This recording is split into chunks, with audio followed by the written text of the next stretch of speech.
Hoje eu vou falar de terapia optogenética. A terapia optogenética ela vem para tentar solucionar as distrofias de retina, tá? Então esse é o primeiro ponto. Distrofias de retina de que tipo? Especialmente retinose pigmentar e distrofias da mácula também, como por exemplo a doença de Stargardt, tá? E no que consiste essa terapia?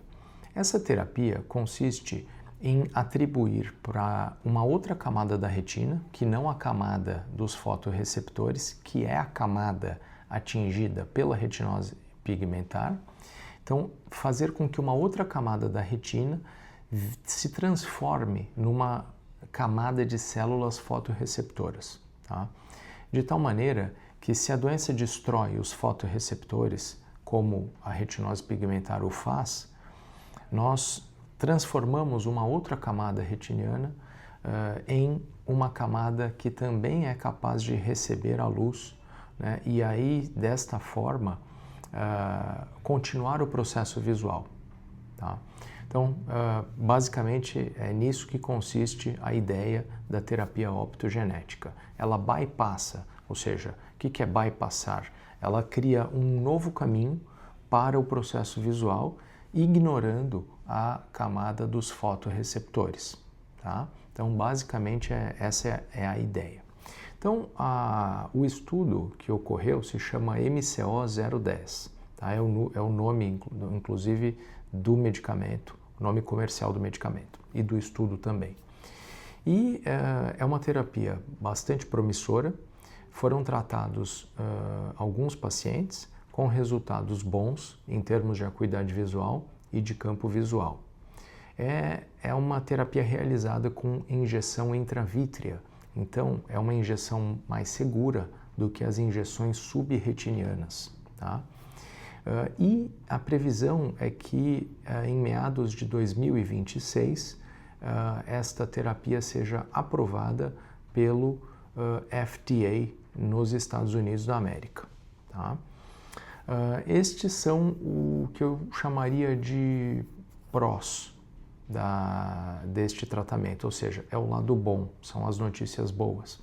Mas, como nunca tudo são flores, né, tudo tem ali o seu lado negativo. Em termos de contras, o que nós temos? Alguns dos pacientes tratados tiveram uveíte anterior, outros tiveram uma hipertensão intraocular que pode se transformar num glaucoma, outros tiveram uma opacidade do vítreo, que é aquele gel que preenche o globo ocular. Muitas vezes essa opacidade advém de uma uveíte intermediária ou de uma uveíte posterior, né, que são inflamações. E existe, logicamente, sempre o risco de infecção intraocular, né, toda vez que uma injeção intravítrea é realizada. Então, estes são efeitos colaterais, efeitos adversos que ocorreram. O tempo máximo que essas pessoas tratadas foram acompanhadas, por enquanto, foi só de 3 anos. Então, cabe a pergunta, será que depois de 4 anos tratados, 5, 6, há ainda um efeito positivo do medicamento? Ou será que novas injeções teriam que ser feitas? Então, nós não sabemos ainda.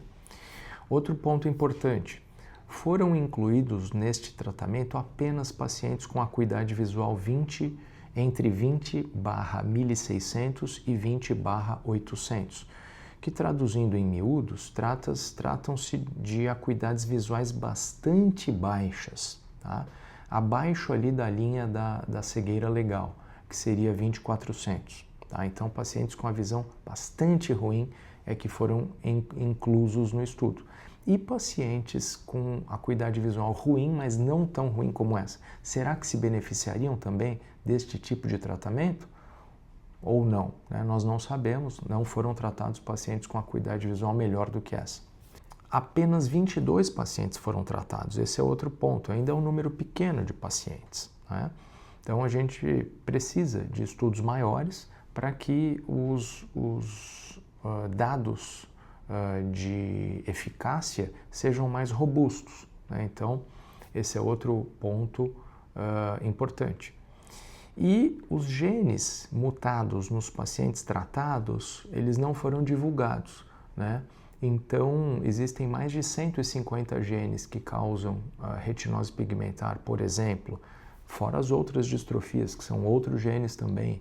Então, será que outros genes, além desses 22, que a gente não sabe quais foram, teria eficácia para outros genes também? Né? Então, cabe essa outra pergunta. Enfim, é um assunto quente nesse momento, é uma terapia promissora. Até agora teve coisas bastante interessantes no tratamento, mas tem esse lado cheio de perguntas que ainda precisa ser respondido e com certeza com o passar dos anos a gente vai tendo respostas em relação a isso, tá bom? Então é isso aí.